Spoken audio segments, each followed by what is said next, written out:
Assalamualaikum warahmatullahi wabarakatuh. Kembali pada mata kuliah Hukum Tata Negara pada pertemuan ke-19 terkait konstitusi.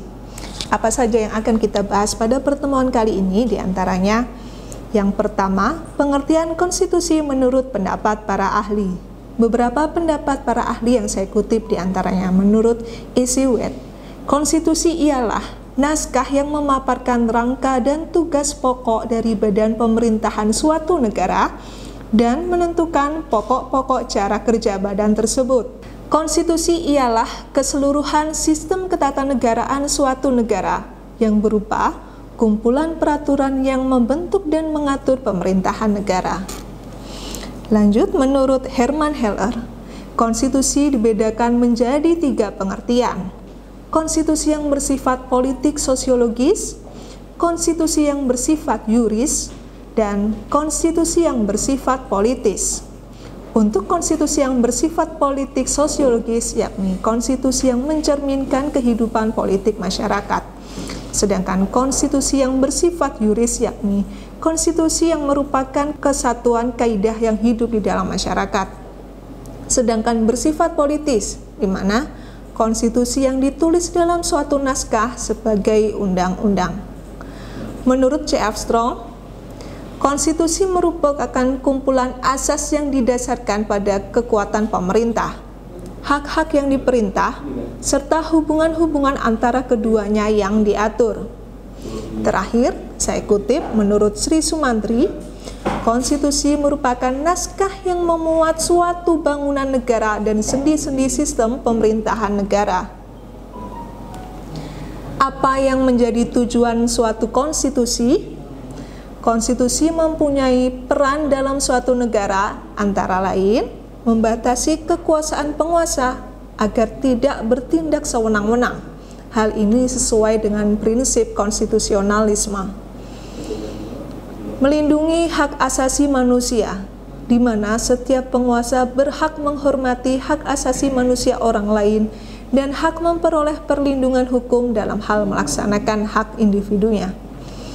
Yang ketiga, tujuan konstitusi sebagai pedoman penyelenggaraan negara. Tanpa adanya pedoman, konstitusi negara ini akan berdiri dengan kokoh. Fungsi konstitusi. Dengan demikian, konstitusi berperan sangat penting dalam suatu negara yang membatasi kekuasaan pemerintah agar tidak terjadi kesewenang-wenangan yang dilakukan oleh pemerintah. Selain itu, sebagai piagam kelahiran suatu negara, a birth certificate of new state, yang akhirnya diakui oleh masyarakat internasional. Konstitusi berfungsi sebagai sumber hukum tertinggi, di mana memuat tujuan dari dibentuknya suatu negara. Konstitusi berfungsi sebagai alat untuk membatasi kekuasaan. Konstitusi berfungsi sebagai identitas nasional dan lambang. Terakhir, konstitusi berfungsi sebagai pelindung hak asasi manusia dan kebebasan warga negara. Dengan demikian, apa saja yang menjadi ruang lingkup dari konstitusi? Menurut berbagai literatur, meliputi kekuasaan yang tunduk pada hukum, bukan sebaliknya. Jaminan dan perlindungan hak-hak asasi manusia, di mana pemerintah menghormati hak-hak individu.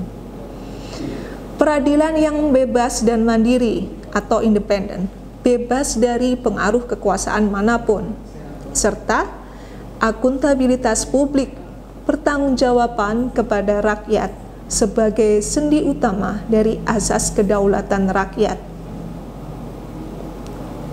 Bagaimana dengan sifat konstitusi? Ada 2 sifat utama dari konstitusi, dalam hal ini Undang-Undang Dasar, mengutip dari pendapat C. F. Strong, yaitu luas, fleksibel, atau kaku atau rigid. Mengapa dikatakan konstitusi bersifat luas atau fleksibel?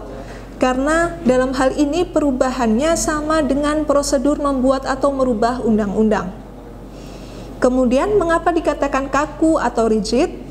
Karena perubahannya sulit, tidak sama dengan merubah undang-undang, butuh prosedur yang berbeda atau butuh prosedur yang khusus.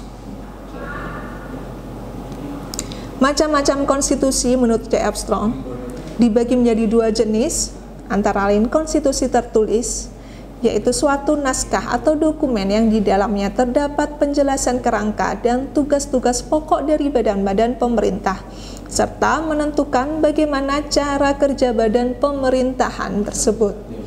Konstitusi ini disebut juga dengan Undang-Undang Dasar. Selanjutnya konstitusi tidak tertulis, yaitu norma yang tidak tertulis yang telah ada dan dilaksanakan oleh penyelenggara negara, atau disebut juga dengan istilah konvensi. Contohnya seperti ini: pidato presiden pada tanggal 16 Agustus sebelum memperingati kemerdekaan.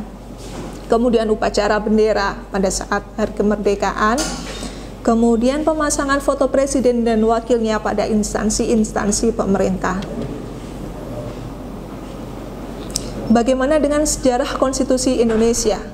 Sedikit sejarah konstitusi Indonesia, dalam hal ini Undang-Undang Dasar, di mana selalu mencari bentuk yang sesuai dengan kondisi sosial dan politik di masyarakat, diiringi dengan peristiwa-peristiwa penting. Pergantian konstitusi tersebut antara lain pada tanggal 18 Agustus ditetapkan oleh PPKI, Undang-Undang Dasar 1945. Kemudian pada tahun 1949 sampai dengan 1950, Konstitusi Republik Indonesia Serikat.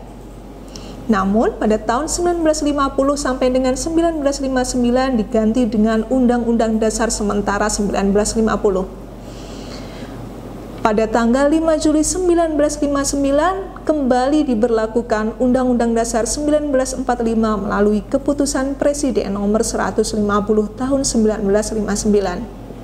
Selanjutnya, tahun 1999 sampai dengan 2002 dilakukan perubahan Undang-Undang Dasar secara periodik melalui perubahan pertama pada tahun 1999, perubahan kedua tahun 2000, perubahan ketiga 2001, dan perubahan keempat tahun 2002. Cukup sekian materi pada pertemuan kali ini.